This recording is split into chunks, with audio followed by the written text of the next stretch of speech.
And welcome to At Issue. Thank you so much for joining us. I'm H. Wayne Wilson. As you may have heard, we're already into the discussion about state legislative issues. The majority of the next half hour will be consumed by budget talk, but there are some other issues that are very important that we'll get to with Representative Dan Brady.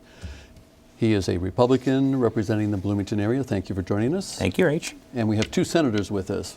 One is Chuck Weaver, who represents Peoria. Thank you for being here. Great to be here, thank you. And he is a Republican on the Democratic side. Senatorially speaking, it's Dave Kaler. He also represents Peoria. Thank you for joining us. You bet, H. Thank you. All three of you, thank you so much for being on the program once again. And I'm just going to throw a general question out about where are we with the budget, Dave? I mean, we're in the House. Well, I know, but you, go ahead, Representative. Thank you. You're welcome. We are in the House. The Senate, and to their credit, passed over a bill, a combination of bills actually in the grand bargain. And what it had was some good bipartisanship, and had some great potential. Not everything, obviously, for everybody, but we have that now in the House. We started on the path before May 31st of trying to implement some other ideas into the bills. Time ran out for a variety of reasons of the lack of communication and different things going on in the House. And we did not come out of the budget vote by May 31st. In particular, probably the most difficult part of what needed to be done was to talk about the revenue side of things. And so we are put in what could be referred to as continuous session right now. In the House, we're having appropriations hearings that are going on throughout our appropriations committees right now, and then probably we anticipate due back probably towards the last week in June to see if we're going to have something that can be put together in the way of a vote. But this requires more votes because we're past the May 31 deadline. It does. It moves from 60 to 71, so that in some respects could be more difficult. In other respects, others could see it as bringing Republicans in to be part of something good or bad. And I think the senators would agree with me. If there was good solutions to any of this at a point in time, it would have been figured out long ago. There are none. They're very difficult. Tough, very tough issues. What's going to have to be done. Yeah. But I think that it's good in the sense to force this to be a bipartisan issue. I mean, I've got some hope for the House that you can get this done. We passed this whole series of reforms and of the budget, a balanced budget, out of the Senate before May 31st. There were some tough votes there, but they passed, and the package is over there. And I kiddingly say this, but the Senate Republicans are probably the smartest people in Springfield. We took the governor's budget number, right, $37.3 billion. We took most of the stuff out of Senator Brady's bill. He wanted revenues not to exceed 4.95 in terms of the income tax. We took that number. We took most of the components of what we had worked out in the grand bargain, and we passed a Republican budget, and Republicans didn't have to vote for it. So it's a balanced budget, and I'm one of the only ones that can say that in Central Illinois, is that I voted for a balanced budget. And before we continue the serious conversation, what did it feel like to have a Democratic counterpart call you one of the smartest people? Well, I got to tell you, this has been a real pleasure with regard to in Springfield. The one thing is I've been impressed, not only the relationships I have with Senator Kaler and also Representative John Gordon Booth in this community, but also just in fact, just before we started, you were referencing Kimberly Lightford, African American woman from Chicago. We would have different views on things, and she and I work together very well, but I've been very surprised on most issues how quickly you can come to resolutions. And people don't realize this. There's about 500 bills passed. Probably 450 of those are agreed bills, are in committee. They're worked out and resolved. But Representative Brady said something very important. If there were easy solutions, we'd be done. Now we're dealing with very tough things. There are folks who have been ingrained for a lot of years going a certain direction. There's no money to solve the problems. That's when it gets so difficult, and that's a dilemma we've had for the last 2 years. Let's talk about some of the issues in that bill. The income tax was increased, and the base was broadened. Right. Yeah. The budget bill contains some revenue increases. The income tax rate went up to 4.95. That was what From 3.75. right, and that's what had been worked out under the Brady bill. That was kind of the structure that we took that from. It had an expansion of some sales tax, and then there was also $3 billion of cuts. And so that's really something that I think that many of us have recognized all along, is that you can't do it just with one or the other. It has to be both. It has to be cuts, and there has to be new revenues. One of the issues when it comes to cuts is, what do you cut? And I don't know that we have time to get into the specifics, but for instance, we're seeing a mental health facility in Jacksonville that will close at the end of this fiscal year, June 30th. A division of Babyfold is going to shut down also over in McLean County. So there are a lot of programs that are good programs, and they're the ones, some of them are going to be cut. Well, I think that it gets back to your priorities, and all those things are priorities, but over the years, all those things have mushroomed, meaning programs, meaning where the state puts money that they have, and they've forgotten of their priorities of public education, public infrastructure, and public safety. That's what we're supposed to be doing. We've got our hands in everything else in the state of Illinois, and we've been warned about this repeatedly over the years, and the day of reckoning has come upon us, and that is that we're overextended. We don't have the money to give to the agencies that need it and depend on us. And in the good times, we were sailing along okay. But this day of reckoning, as I said, has come forth for a variety of reasons. And no matter what your political party, we want it resolved, and we all want a budget. It's how we get there. Right. This is a balanced budget. If the House agrees and the governor signs it, it's a balanced budget. Right.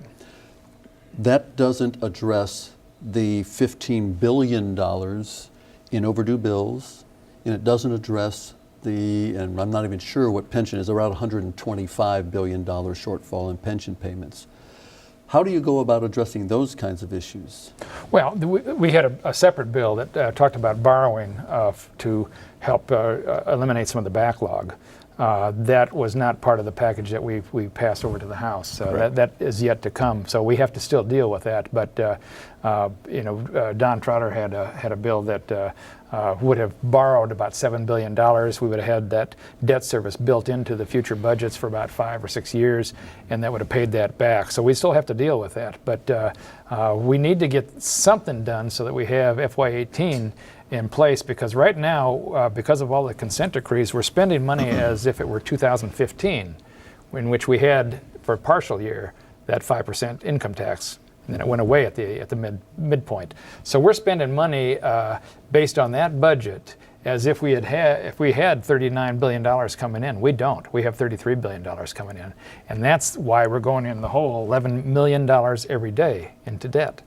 We've got to get out of this. We've got to stop to this nonsense. And I think, like Senator Kaler said, in the Senate bill, there was portions of it, though, that talked about fund sweeps to try and pay down the debt. There was parts of it that talked about bonding. But if you look as we, day by day, you hear about the bond ratings and the bond houses of what they're saying about the bonds for the state of Illinois. One step above junk. One step above junk. That makes it Interest rates very difficult to talk about using bonding as a funding mechanism to pay down overdue bills. Yes, the fund sweep ability is there, but you've got to have a budget. Don't even debate the balance part of it. You've got to have a budget. And so that, again, plays into what we've all said here and agreed upon, is the difficult decisions that have to be made. And when you look at just even into higher education, with our universities going to be facing some hefty bond repayments that are coming up, and how they're going to do that without assistance from the state is unknown. Well, you're on the Higher Education Committee. I am. What is there anything in the offing to help higher education? Well, what was in the governor's overall budget was a 15% cut. That was taken to 10 in the House and in the grand bargain. In the grand bargain, we passed it over as 10% Senate cut. Bill 6. Senate Bill 6, again, to the Senate's Focus credit. on MAP grants here, Yep. though. Was part of that, just because that's an important part. Money that for was- MAP. Dollars Right. were in there for that. You're basically in Senate Bill 6 taking back the universities to FY15 level funding. And if they could get that, they'd be very happy. It's giving them a portion of, I don't know so much about 16, but 17, some of what they owed in the appropriations right now, and then looking at 18. But if they could get back and receiving what was funding, stable funding, for FY15 and FY18 now, they'd be happy with that. I want to talk about that, but for clarification, Senator Weaver referred to MAP grants, and that's a monetary assistance program for students. So we've heard Chicago State is in bad condition. Eastern and Western maybe not quite as bad. I think today there's concerns that those are in as bad or worse condition as of right now, Eastern and Western. Yep. So the budget that is now been moved over to the House, does that help save Chicago State, Eastern, Western? It gives them predictability. I mean, even though Well, there's everyone a cut, wants that. yeah, but they've got to have some predictability as to what they're going to receive. The problem with the way we have operated this last 2 years is it's been a mostly consent decree. There's two areas that are outside of that: higher education and social services. They're not covered under that, and that's the problem that we have. And so if we do another stopgap budget and end up doing just K through 12 like we did this year on a 12-month basis and everybody else on a 6-month basis, that doesn't solve the problem. The only way we get out of this is if we have a budget in place. And even then, it's going to be tough, but at least that's a start. And I've said when it comes to higher education, I mean, I think what's been done is irreparable damage. Once we get a budget, and we will, what are we going to be able to salvage when it comes to higher education? Because I think the face of higher education in the state of Illinois is going to be changed forever. And if you look at some other states that have gone through similar things, the state of Georgia, they actually had to make closures. They had to downsize. They had to merge. They had to do things in higher education. And there's just some really difficult, bad tasting medicine, even when we get a budget, that I'm afraid is going to have to be delivered. Part of the discussion down in Springfield has been over whether there should be a property tax freeze of two years in length, 4 years in length. The governor wants 4.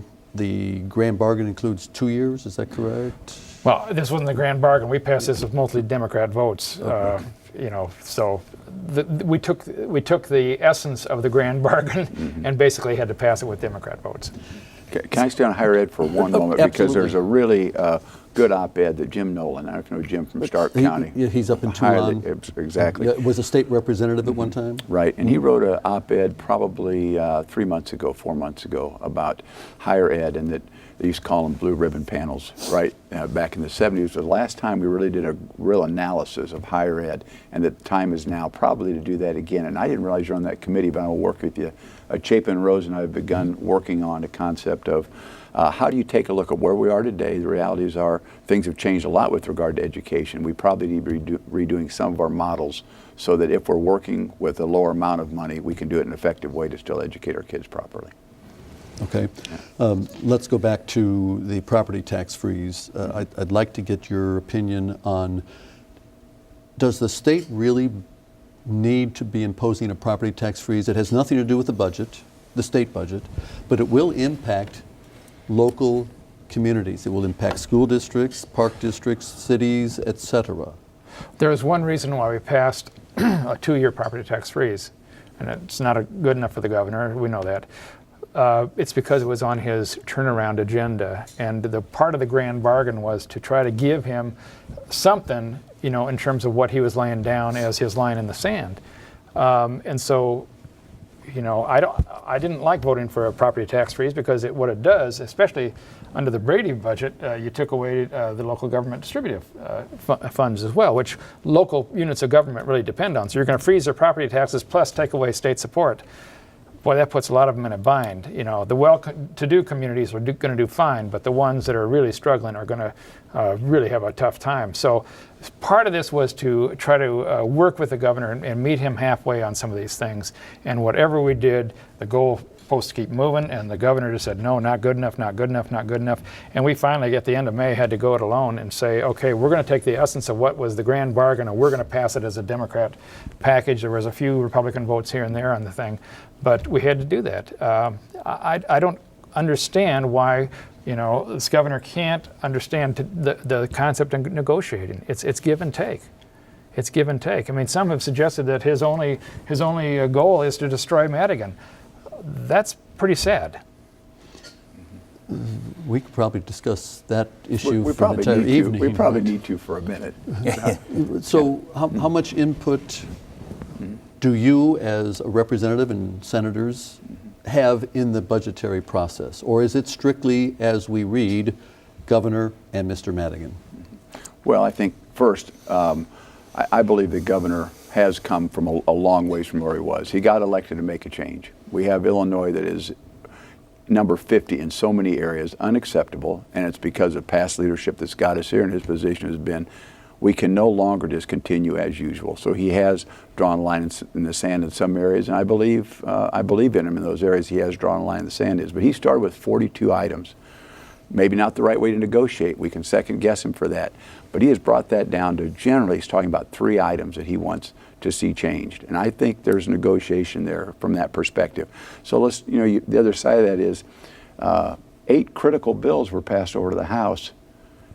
Probably 5 of those from the House will be in a position that it's very clear the governor's not going to accept them.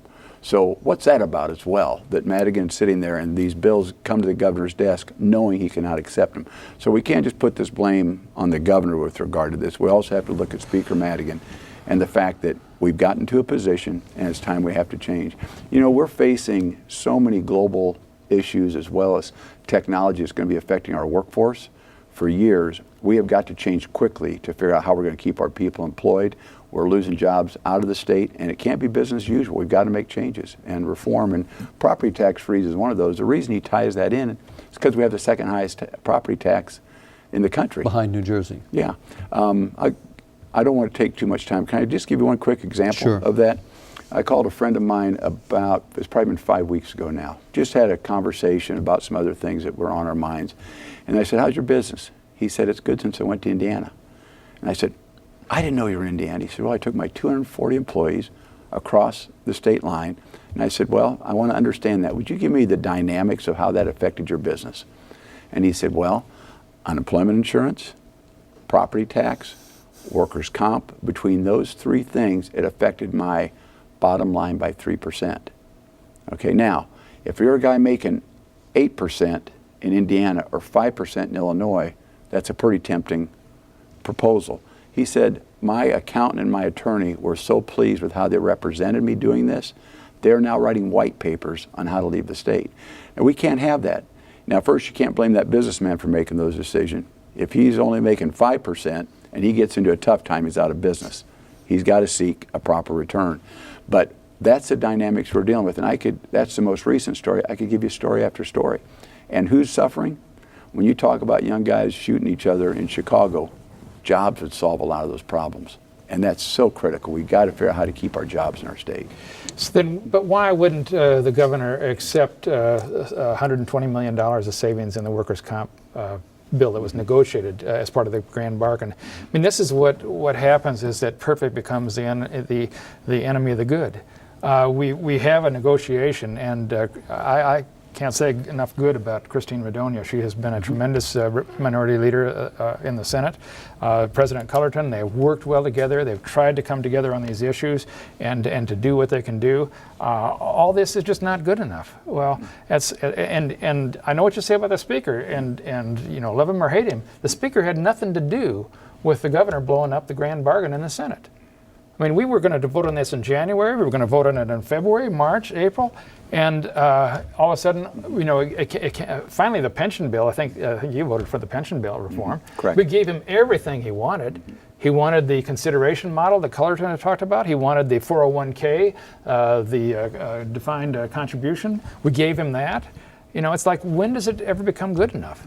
We've been 2 years without a budget, and I understand that story. I'm sorry for that business, but part of this is that without having a budget for 2 years, this whole economy is just shaking.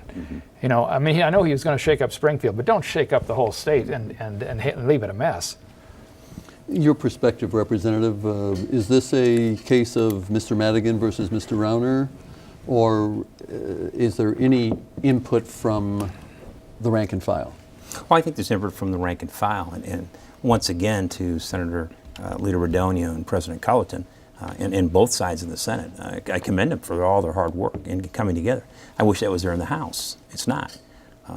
Leader Durkin has reached out time and time again over the course of the last several weeks, trying to get negotiations going again with the Speaker. The Speaker has not responded to that for whatever reason, and whatever is said on the other side is said, but we don't have that communication that was going on in the Senate during the grand bargain and talking about legislation. And so, but when you say that, to the governor's credit, we got the stopgap budget, we, rank and file legislators in both chambers and that took us to the end of 2016. And we did that by rank and file coming together. We did that by rank and file pushing forward to leaders to give them either ideas, resources, plans that they hadn't thought of or hadn't been to before. And we got that done that way. I think we're going to see the same type of thing occur again. Now, whether that's going to be a full year as time's running out, I don't know. Are we facing, in my opinion, do we have the likelihood of facing another stopgap budget proposal that's going to be rolled out before June 30th? I think we will. And I think that'll be a mistake. Let's move beyond the budget right now. Let's talk about some things that have happened. The Exelon bill.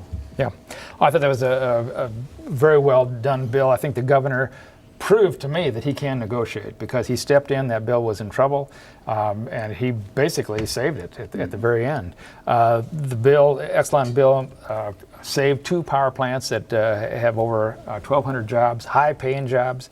I mean, we're talking, $60,000 to $90,000 a year jobs. One of which is Clinton. Clinton, and a lot of people from Peoria, work at the Clinton plant, especially when they have shutdowns and they do maintenance on that.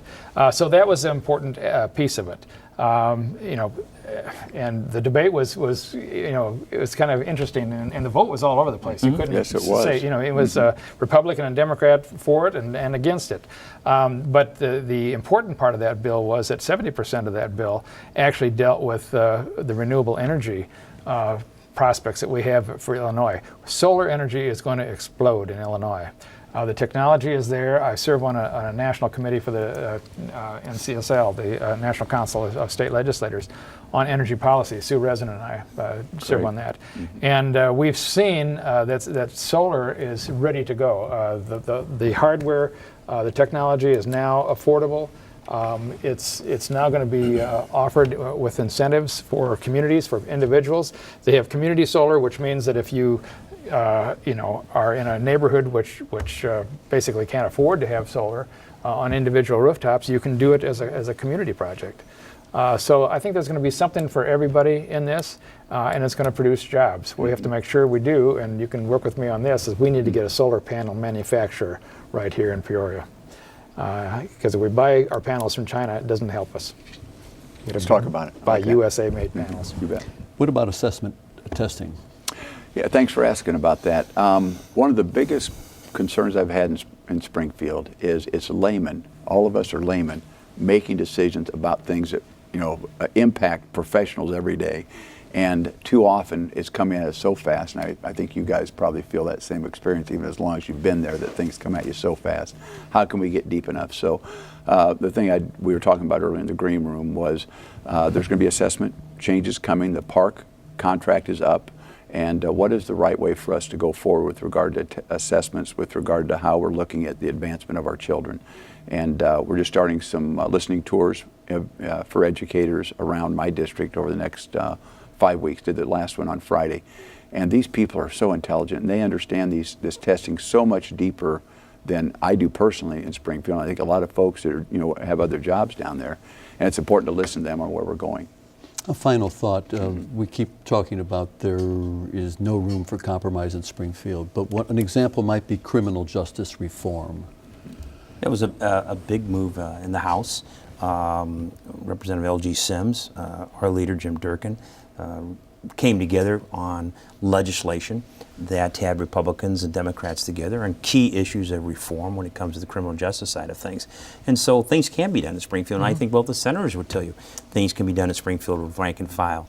And really other leaders, it's this stalemate that's ongoing right now that's going to have to be broke by us, because I think the level is at an all-time high, at least in my experience, of legislators, whatever the party is, that they're as fed up as the electorate is.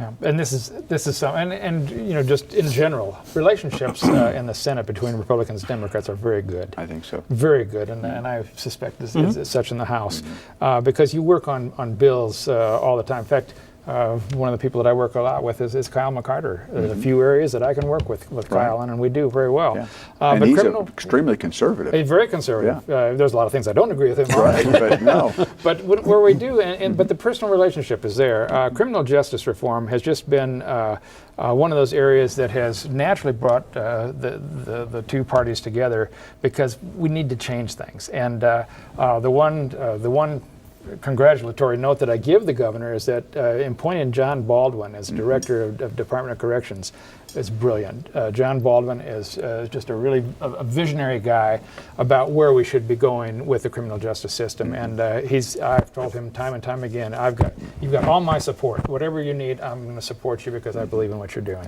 And on that high note, we have run out of time. Thank you. So we'll continue the conversation at home, I hope, for all of you. And we'd like to say thank you to Representative Dan Brady of Bloomington, State Senator Dave Kaler of Peoria, and also State Senator Chuck Weaver of Peoria. Thank you all three for joining us in the conversation. Thank you. We'll be back next week with another edition. This time we're going to be talking about the difficulties in recycling, the true cost of what it takes to recycle, and we'll head to a recycle center to show you how that all works. Next time on At Issue.